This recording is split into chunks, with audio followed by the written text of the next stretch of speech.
Let's look at the container-based workflow, which involves Docker, Kubernetes, Docker Compose, and how it is used and how where does it fit in, where each of these tools really fit in. We're going to begin with your source code. Typically, your source code might be in the Git repository, and then you clone it locally. This is a development workflow. How it will flow from development to production is what we're talking about.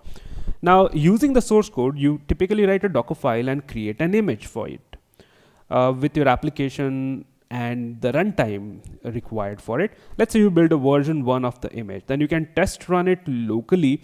Either you can use Docker run commands, or let's say if your application needs a backend service such as DB, or if you just want to automatically set up your application, create those environments, you could also use a tool such as Docker Compose. Docker Compose is extremely useful to set up application stack locally and test run it. Once you test it and find it okay, you can publish the image to the registry. Let's say you publish the version 1 of your application image. Now, how do you take it and deploy it in a production like environment? A staging or a production environment is what we are talking about, because what we saw so far is part of your continuous integration environment or the development environment.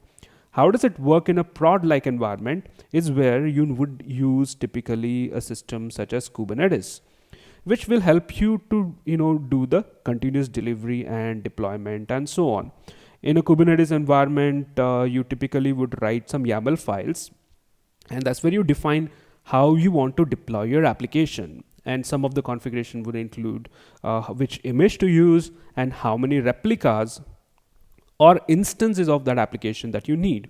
So you feed in this YAML file to a command such as kubectl, kubectl or kubectl apply or kubectl create command is what reads this file and then sends it to the Kubernetes API server, and then it gets deployed in this multi-node environment. When you provide that command kubectl apply, it goes to the API server, then the scheduler gets called, and the scheduler is the one which then decides where to launch these containers, which nodes it runs on, and how it gets how it is run and so on. So let's say the scheduler decided to run it on these 3 nodes. So 4 instances of 4 replicas of that application are now running on these 3 nodes.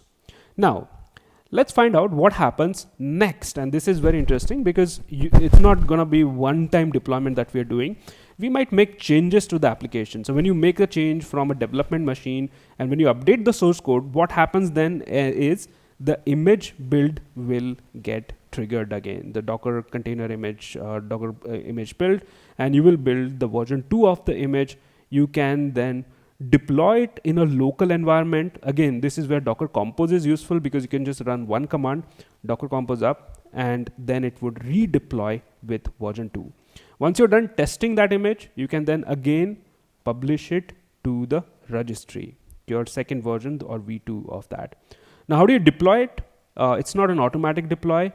You have to then make that change in the deployment file or a YAML file on Kubernetes side as well. And typically you would update the version of your image from V1 to V2 and then run kubectl apply command again. And along with the images and replicas, you would have also defined a deployment strategy. Could be a rolling update, in which case it would start deploying in batches. Let's say the first batch is the 50% of the capacity, the 2 containers out of 4 get replaced, and then it goes and proceeds with the next batch. Now it has deployed it with the new version. All 4 containers are updated. When the containers get redeployed, it can also come upon a different node too. And that is the entire workflow, right from where your source code is until it get deployed in the Kubernetes environment. And every time you make a change, you will follow the same cycle. On the left hand side, you have a continuous integration process where every change triggers a build. You can run a test locally, then you can create an artifact, in this case it's an image, and publish the artifact to the registry.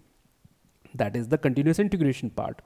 And if you want to also do the continuous deployment or delivery, either of that, there is a slight difference between the two, but both will involve deploying it to a production environment. On the right hand side, a Kubernetes environment where you would update the configuration, apply, and the deployment would know what strategy to use, whether to do it in rolling updates, or batch updates, or whether to recreate, in which case with downtime.